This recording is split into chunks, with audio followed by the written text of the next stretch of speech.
The cabin in the woods. Lila had always been the cautious one in her group of friends.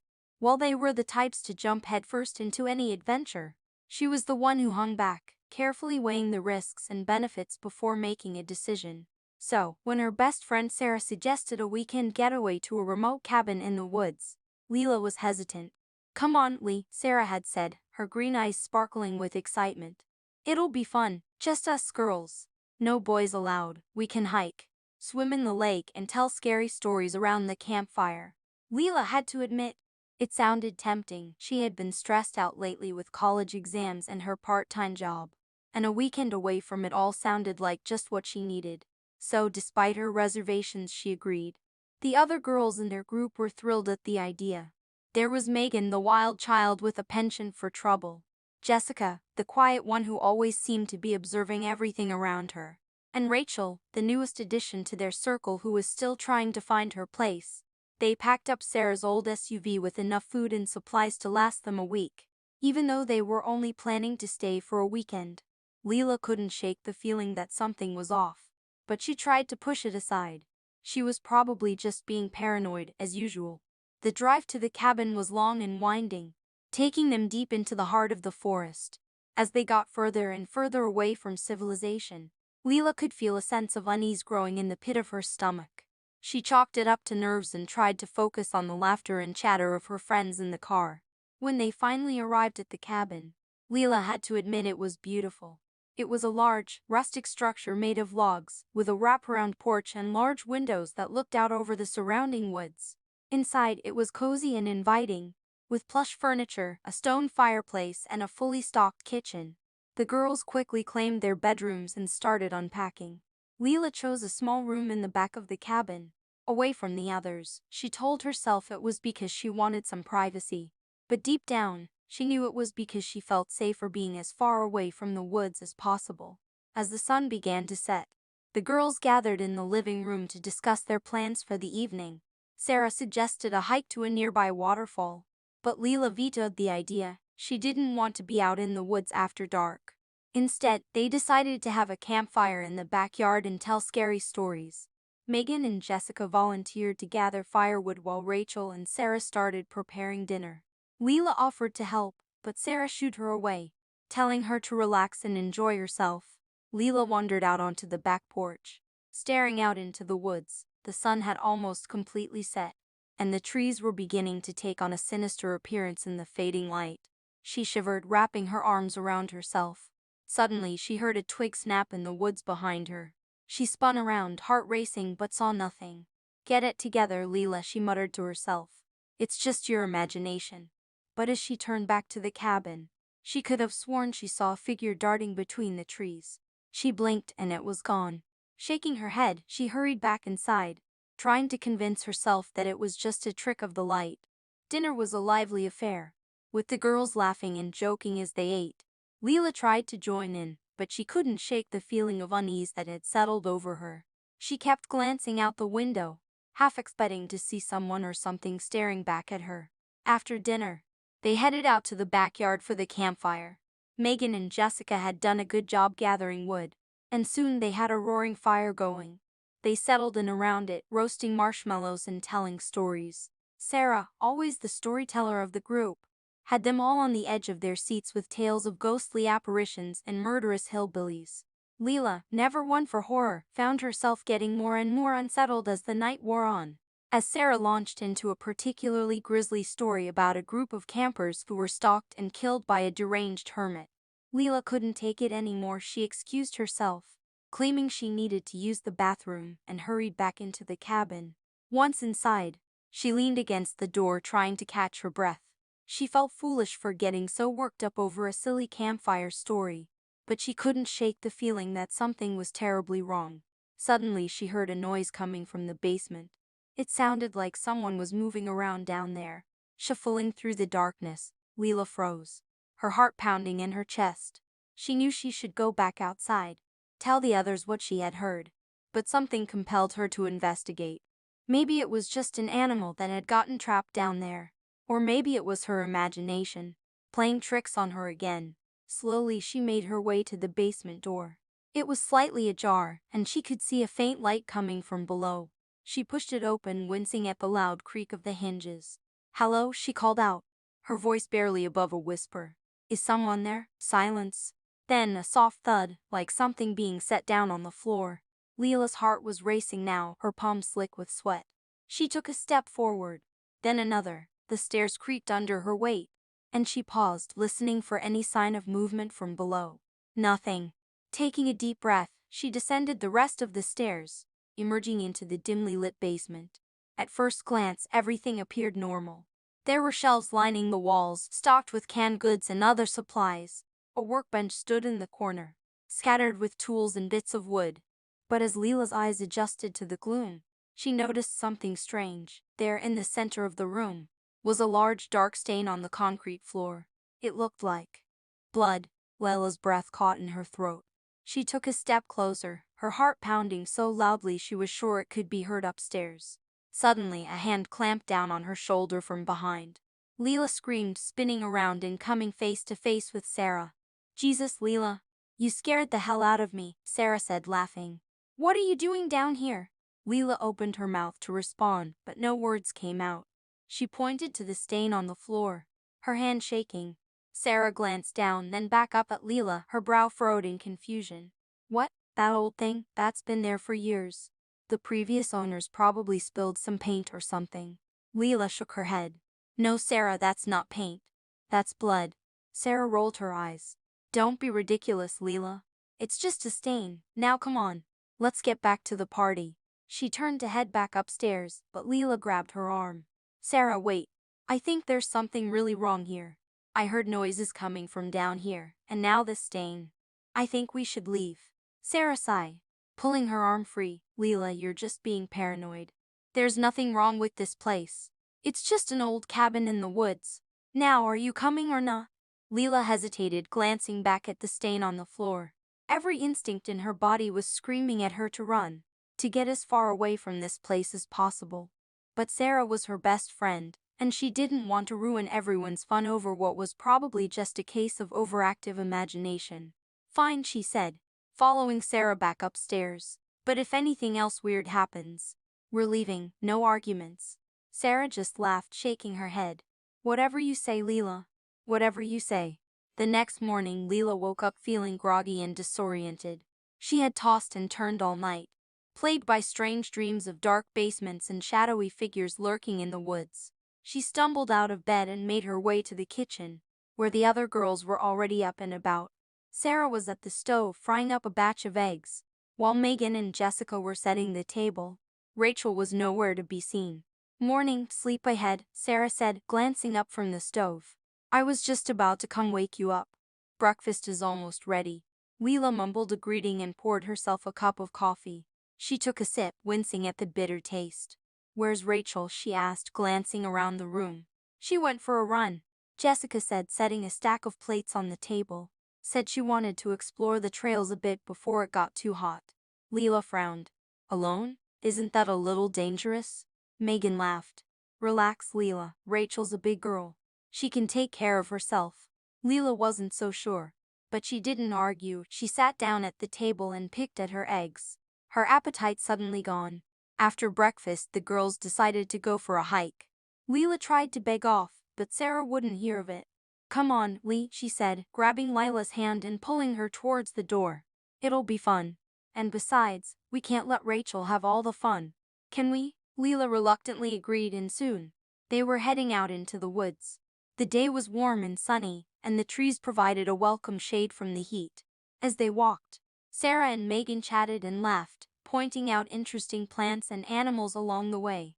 Jessica was quiet, as usual, but she seemed to be enjoying herself, a small smile playing at the corners of her mouth. Lila, on the other hand, couldn't shake the feeling of unease that had settled over her. Every rustle of leaves, every snap of a twig, made her jump. She kept glancing over her shoulder, half expecting to see someone or something following them. They had been walking for about an hour when they came to a small clearing.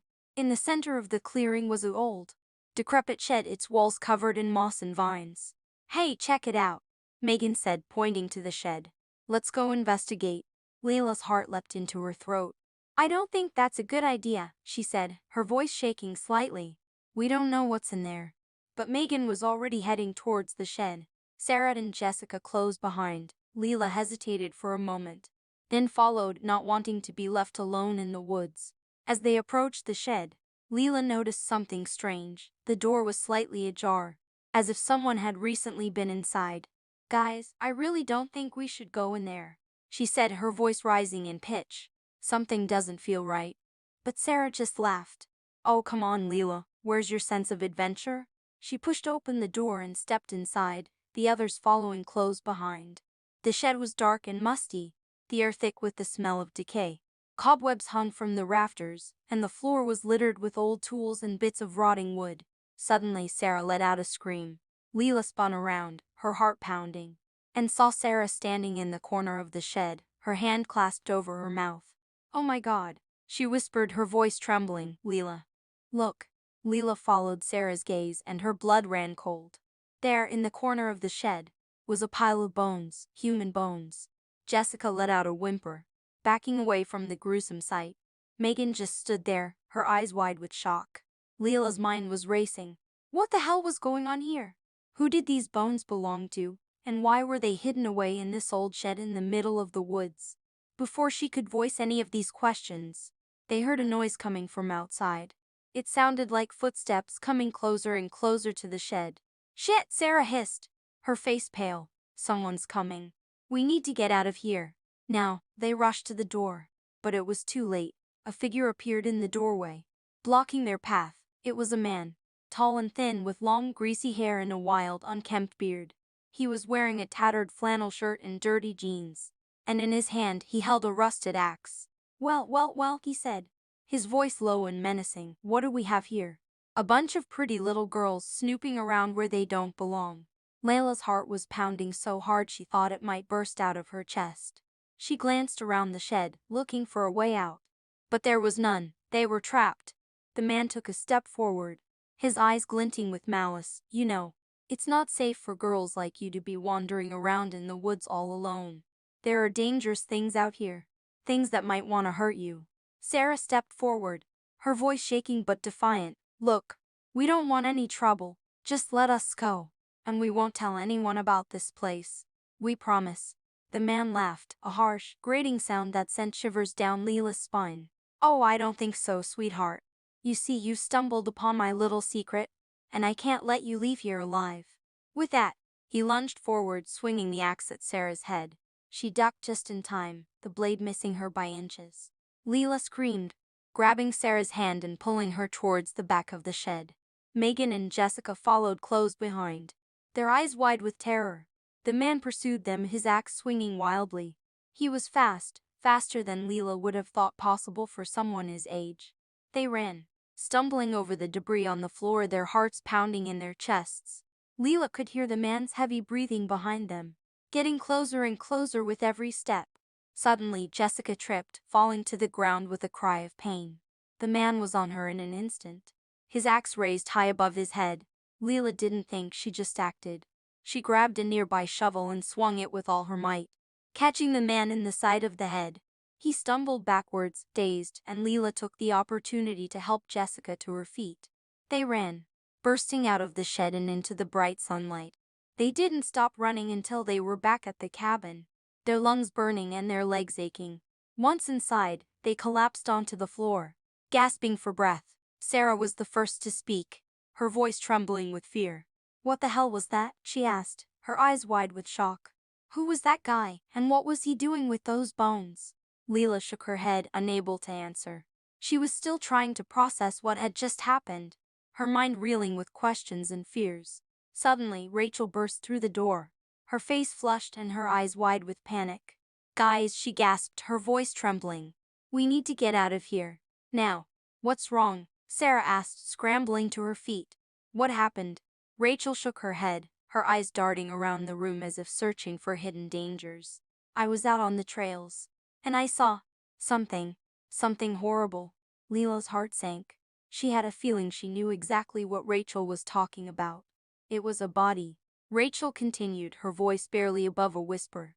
A dead body just lying there in the middle of the woods. It looked like it had been there for a while, all rotted and decayed. Megan let out a choked sob, burying her face in her hands. Jessica just stood there, her face pale and her eyes wide with horror. Sarah turned to Lila, her expression grim. "We need to call the police," she said. "We need to get out of here now." Lila nodded, reaching for her phone, but when she looked at the screen, her heart sank. No signal. "Of course. I can't get a signal," she said, her voice shaking. "We're too far out in the woods." Sarah cursed under her breath. "Okay, new plan. We'll take the car, drive until we get a signal, and then call for help. We'll tell them about the body, and about that psycho in the shed." The others nodded, and they quickly gathered their things. Lila's hands were shaking so badly she could barely zip up her backpack. Her mind was racing, trying to make sense of everything that had happened. The bones in the shed, the crazy man with the axe, the dead body in the woods. It was like something out of a horror movie. They piled into Sarah's SUV, their nerves frayed and their hearts pounding. Sarah gunned the engine, and they tore out of the driveway, gravel spraying behind them.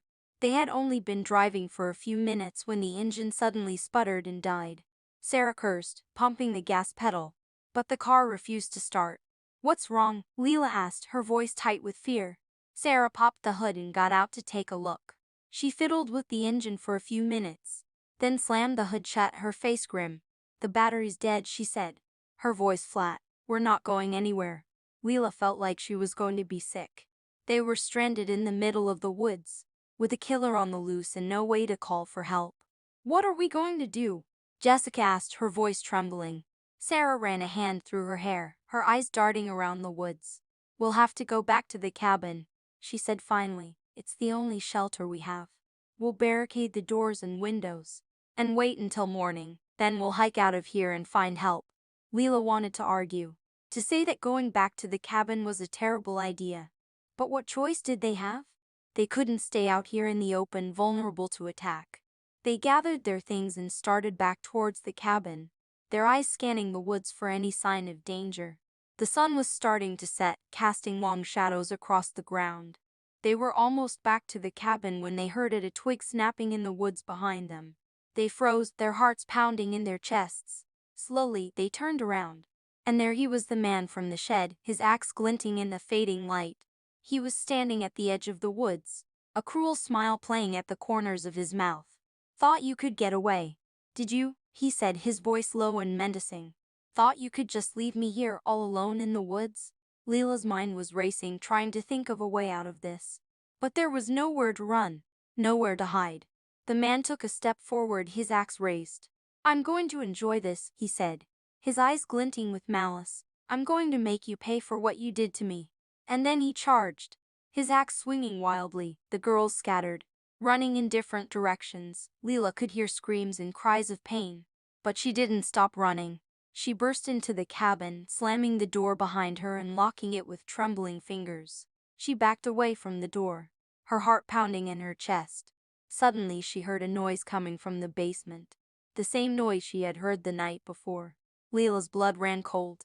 There was someone or something down there, and it was coming for her.